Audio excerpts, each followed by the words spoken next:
At 10, they were some of the first to close and will be some of the last to reopen. Art and music venues were turned upside down by the pandemic. Now some of the local venues making up the entertainment scene in Madison are in danger of closing. Madeline O'Neill is live with what that would mean. Maddie?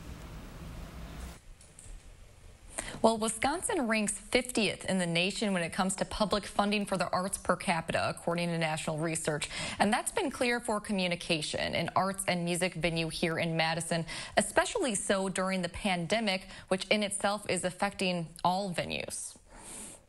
Who are the people that the community calls on, that the world calls on when we're struggling? It's artists, it's musicians, it's writers. The reason many are suffering is the very thing keeping art and music venues locked and empty. It's exhausting. It's totally exhausting. Jenny Bastian, director and arts manager at Communication on Milwaukee Street, says with an empty schedule at the venue, there's a real threat that the art and music nonprofit will have to close its doors for good. Small places are really necessary to help a community thrive. If only larger venues are left, Bastian says that leaves a serious void for the entire scene.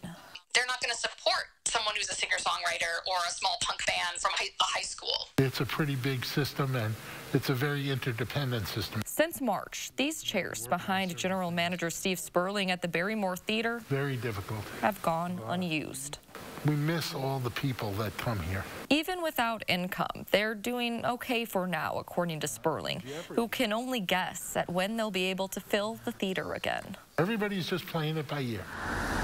Realistically, it could be 2022 until we open again, which is tough. Doug Reed, artistic director at the Broome Street Theater, says they've stopped even tentatively scheduling productions because of the uncertainty. But I think even more important than the economic impact is that human impact. Because the pandemic might leave behind more than empty pockets. Longer term, if there's not any federal or state leadership that actually acknowledges what small businesses and places like us, cultural organizations, need to survive, we will have to close. And the community needs places like ours.